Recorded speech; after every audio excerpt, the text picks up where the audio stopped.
organise la deuxième édition du Business Booster. Il s'agit ici de valoriser l'entrepreneuriat des jeunes et leur permettre de s'autonomiser et participer au rayonnement de l'économie du pays. Modeste Ocom et Lewis Midiougou. Ils sont environ 300 à prendre part à ce programme. Hommes comme femmes, ils partagent une ambition, entreprendre. Cette opportunité leur est offerte par l'Office national de l'emploi qui, compte tenu du contexte économique actuel, a décidé de changer de cap. L'ONU estime et avec légitimité que le taux d'emploi peut être une solution pour pouvoir endiguer la problématique du chômage. Donc depuis 2 ans, nous nous sommes lancés pour pouvoir accompagner ces jeunes qui ont des idées de projets, qui souhaiteraient créer une entreprise. Pour y parvenir, des stratégies sont pensées, comme ce concours de plan d'affaires. Les 60 meilleurs projets seront sélectionnés, seront incubés, parce que nous avons notre incubateur qui est la maison d'auto-entrepreneurs pendant une période de 3 mois. À l'issue de cette période, les jeunes vont passer un pitch. Avec notre partenaire EDG, nous allons mobiliser des financements pour ces jeunes-là pour que nous puissions les installer. Un projet ambitieux et porteur qui a nécessité l'apport d'un partenaire stratégique dont le fonctionnement répond à une certaine modernité. Il faut dire que Cyber School Entrepreneuriat a développé un outil excellent. Il faut dire que lors des précédents concours sur le plan national, les outils qui étaient utilisés, c'était parfois des outils comme Excel ou alors des applications qui n'étaient pas liées de bout en bout. Alors là, nous avons innové en liant de bout en bout toutes les données qui sont renseignées dans l'application. Et en principe, lorsque vous avez réuni toutes vos données, en 30 minutes, normalement, vous avez fini votre projet et il vous sort les états financiers automatiquement. Cette stratégie, plus que toute autre chose, identifie les enjeux et les défis auxquels sont confrontés aujourd'hui les jeunes en matière d'emploi et de développement. L'Agence gabonaise de normalisation Aganor a favorablement répondu à l'invitation du groupe industriel Faubert Gabon ce 15 avril à Libreville pour une séance de travail. Faubert Gabon veut surtout soumettre son offre de produits et de services au processus de normalisation et de certification. On fait le point avec John Cyril Ondomingue et Lewis Midiougou. Faubert Gabon vise l'accompagnement à long terme de l'Agence gabonaise de normalisation, d'évaluation de la conformité et de la métrologie Aganor vers la démarche qualité. Le groupe industriel a pour objectif d'arrimer ses produits et services aux exigences normatives et de certification en vigueur. Nous avons bénéficié de très très belles exposés et nous comptons profiter tout au long de la collaboration avec l'Aganor. L'accompagnement que l'Aganor s'est engagé à nous donner va nous permettre de corriger éventuellement les manquements au niveau des industries afin de rester performants et surtout sur le long terme. Complètement une garantie parce que sans la qualité, nous ne pourrons pas être compétitifs. Nous allons faire face aux productions des autres pays, aux productions des autres industries.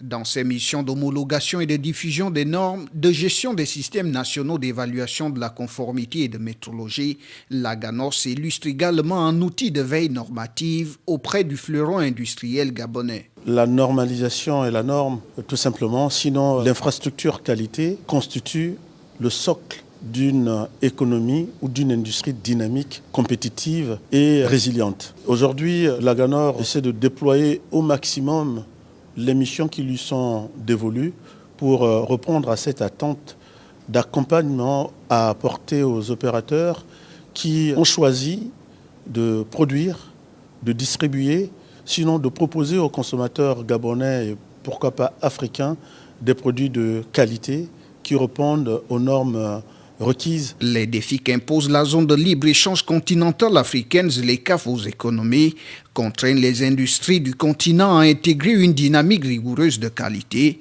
dans une perspective de compétitivité internationale.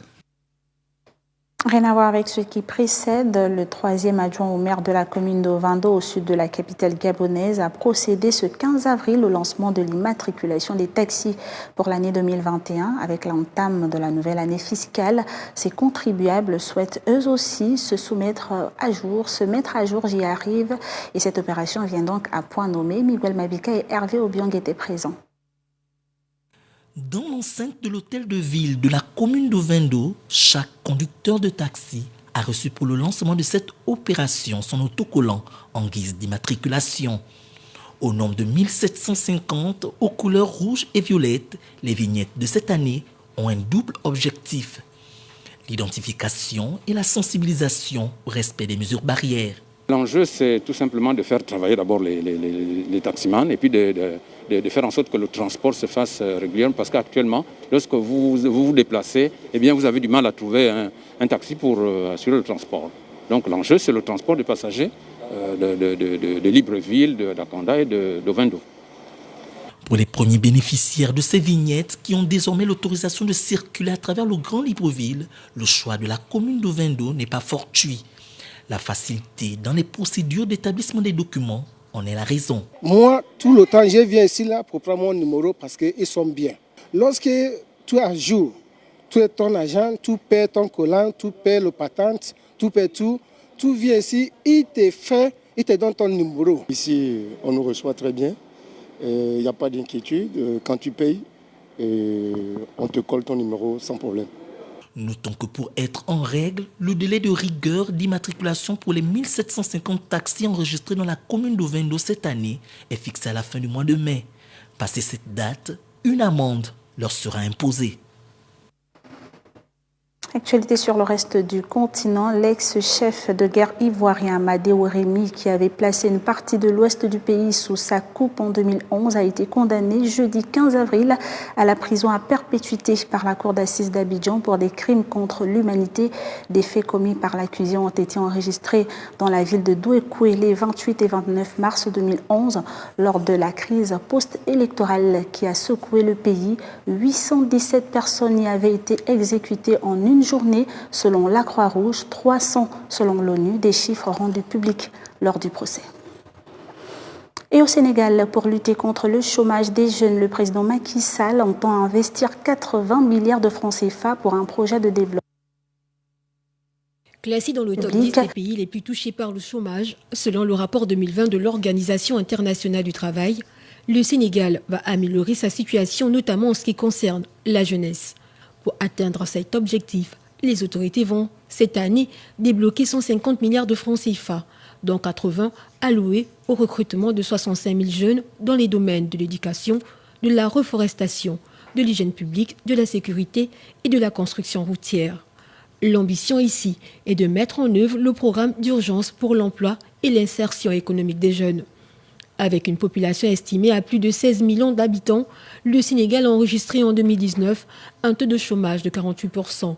Le niveau du chômage des personnes âgées de 15 ans et plus était évalué à 16,9% au 4e trimestre de cette année, surtout en zone rurale. Le pays de la Teranga va donc dépenser au moins 450 milliards de francs CFA pour soutenir la formation et l'insertion des jeunes dans le pays. Frappé par les conséquences économiques de la Covid-19, le secteur minier à Madagascar est en difficulté. C'est dans ce sens que le gouvernement a conçu un plan de relance pour les mines dans le pays. Le récit de Larissa Eman. Ce plan de relance post-Covid-19 du secteur minier malgache nécessite la réconsidération de plusieurs aspects, des filières et des opérateurs encore en difficulté. Tout est donc à revoir. Si l'optimisme du ministère des Mines et des Ressources stratégiques classe le secteur minier dans son rapport de 2020 comme les plus essentiels, il n'en demeure pas moins que celui-ci craint une stagnation durable du développement de la grande île. Selon les experts, les autorités doivent lever le gel sur la délivrance des permis miniers qui menacent la survie des petites et grandes mines. Et les grands projets existants, dont l'exploitation de la bauxite de Manantenina, du graphite dans les régions sud et est et l'ilménite de base Tolaria, qui doivent bénéficier d'un soutien public plus affirmé dans la mesure où leur démarrage rapide permettra d'appuyer la relance économique. À terme, il importe de faire du secteur minier une force structurante de l'économie malgache pour une croissance économique durable au profit du plus grand nombre. Des investisseurs proposent de leur côté un projet de mise en place d'usines de transformation de l'abroradite dans le sud du pays, car jusqu'ici le minéral est exporté en brut, en Italie ou à Dubaï. Pour plus de valeur ajoutée, il faut transformer cette matière sur place. Hormis le labroradite, le saphir, l'ilakaka, le nickel, le cobalt, l'exportation d'or, de pierres fines précieuses, de pierres industrielles ont engendré une recette de 1880,43 milliards d'ariari. Les mines ne représentent que 4,41% du PIB dans l'économie malgache, un chiffre qui n'a plus jusqu'ici connu d'évolution, mais qui rend urgente une relance économique vigoureuse du secteur des mines à Madagascar. Des lauréats du prix Nobel et d'anciens chefs d'État ou de gouvernement militent pour la levée temporaire des brevets des vaccins anti-Covid-19 afin de résorber la pénurie de sérum contre la pandémie. Dans leur combat, ils invitent désormais l'actuel président des États-Unis, Joe Biden, à se rallier à leur cause. Rona Charlène Moinkondé. Loin d'en faire un bien public mondial, comme le refusent les pays fabricants qui tiennent à protéger d'abord leur industrie, puis leur population, les 170 signataires de cette lettre ouverte adressée à l'actuel locataire de la Maison-Blanche estiment qu'une telle suspension serait une étape vitale et nécessaire pour mettre fin à la pandémie de Covid-19.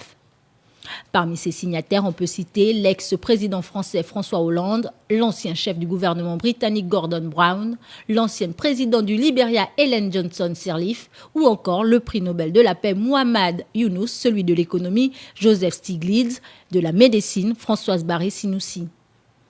Le débat sur les brevets des vaccins anti-Covid-19 prend de l'ampleur depuis son inscription à l'OMC le 2 octobre dernier par l'Afrique du Sud et l'Inde.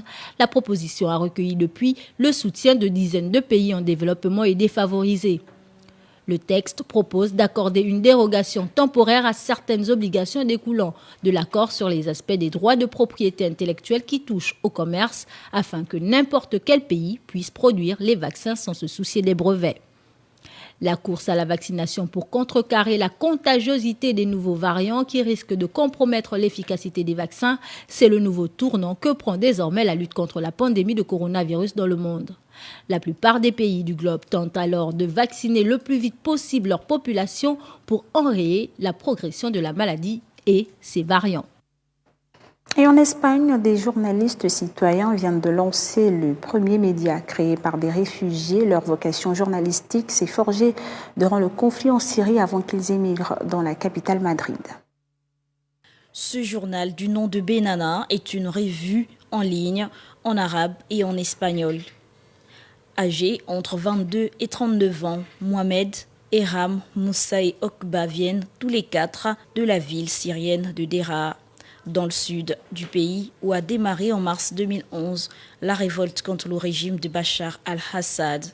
Leur but, informer la communauté arabe vivant en Espagne, mais aussi créer un lien avec le peuple espagnol. À Benana, nous voulons offrir des informations utiles et de qualité à la communauté arabe en Espagne. Et en même temps, nous voulons tisser des liens entre la communauté arabe en Espagne, les réfugiés et les migrants avec le peuple espagnol. Pour ces journalistes, Benana est aussi le lieu de dénonciation de toute forme de racisme contre les réfugiés. La société espagnole est ouverte et nous nous en sortons très bien. Et la vie ici en Espagne est très sûre. Mais il y a aussi du racisme contre les immigrants et les réfugiés. Il reste qu'au-delà de la dénonciation, l'objectif de ce tout nouveau magazine numérique, dont le nom en arabe signifie « Entre nous », est de montrer le bon visage des migrants en Espagne. Premier média dirigé par des réfugiés, Benana est une initiative similaire ayant eu lieu en Allemagne avec le magazine numérique Amal Berlin, Espoir Berlin en arabe. On parle aussi de culture dans ce journal. La journée mondiale de l'art, célébrée le 15 avril de chaque année, a été l'occasion donc pour nous de revenir sur le patrimoine artistique national qui malheureusement tend à être délaissé. Que représente véritablement l'art et à quoi sert-il dans le quotidien d'un individu? Davila Oboula et Adam Cheki tentent d'y répondre. L'art est le reflet d'une société, a-t-on coutume de dire. C'est pourquoi mettre en avant les œuvres artistiques dans toute leur diversité est l'objectif visé par cette journée de l'art célébrée tous les 15 avril depuis 2012 en la mémoire de Léonard de Vinci, ce peintre italien et homme d'esprit universel né en 1452. L'art regroupe les œuvres humaines destinées à toucher la sensibilité et les émotions du public. Autrement dit, l'art permet de réfléchir et de comprendre la société dans laquelle nous vivons. L'art évolue en fonction de la société aussi. Les problèmes pratiques de l'Antiquité ne sont pas les problématiques d'aujourd'hui. L'art urbain, c'est ce qu'on peut vous appeler les graffitis. Ça montre effectivement l'expression artistique d'une société. Parler de l'art, c'est donc faire allusion à ses différentes composantes telles le théâtre, le cinéma, la peinture, la musique, l'art gothique, la sculpture, bref, tout ce qui a trait aux beaux-arts.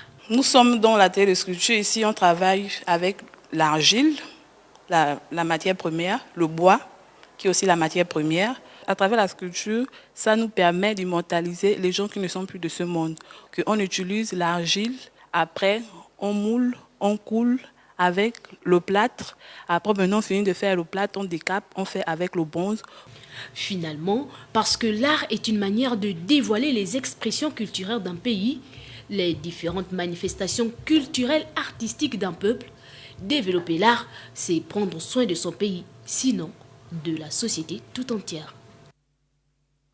Et du sport pour la boucle, le défenseur du Slavia Prague, Kudela, accusé d'injure raciste par un joueur des Glasgow Rangers, a été suspendu 10 matchs pour comportement raciste, une sanction de l'UEFA qui l'éloigne des pelouses européennes. On en parle avec Andy Sonobiang. Kudela faisait l'objet d'une enquête de l'UEFA, après avoir été accusé d'avoir proféré des propos racistes à l'encontre du milieu de terrain des Rangers, Glenn Kamara, lequel a pour sa part été suspendu 3 matchs pour avoir agressé Kudela dans le tunnel après le coup de sifflet final du 8e de finale retour de Ligue Europa le 18 mars dernier. Le défenseur tchèque de 34 ans ayant déjà purgé une rencontre de suspension lors du quart de finale aller contre Arsenal, il lui reste donc à purger 9 matchs de compétition européenne et des sélections nationales, a précisé l'instance de contrôle éthique et discipline de l'UEFA, qui avait nommé un instructeur chargé de faire la lumière sur ce dossier. L'UEFA avait ouvert une enquête sur une accusation d'injure raciste suivie d'une altercation le 18 mars, le jour de l'élimination des Rangers par Slavia. Cette décision est susceptible d'appel, mais les avocats de Kudela ont fait savoir qu'ils attendaient de connaître les détails de la décision pour envisager de déposer un éventuel recours. Voilà qui met donc un terme à cette grande édition d'information de la soirée. Place à présent au rappel des titres. L'usine d'eau potable Singabon 2 a été mise en service le 15 avril 2021 par Ali Bongo Ndimba, entièrement financée par la Société d'énergie et d'eau du Gabon. Elle approvisionnera les populations des communes du Grand Libreville. Le projet d'investissement dans le secteur éducatif gabonais lancé en 2020 dans le cadre de la construction et de la réhabilitation d'établissements est à ce jour à 80% de réalisation. Et en Côte d'Ivoire, un ancien chef de guerre ivoirien, Amadero Rémy, a été condamné ce jeudi à la prison à perpétuité par la cour d'assises d'Abidjan pour le massacre de Douekoué commis en 2011 où plus de 800 personnes avaient été exécutées. C'est tout pour l'actualité du jour qui se poursuit d'ailleurs sur nos adresses qui s'affichent au bas de l'écran. Le virus circule toujours. Respectons tous et scrupuleusement les gestes barrières et puis faisons-nous vacciner. Bonne suite des programmes sur Gabon 24.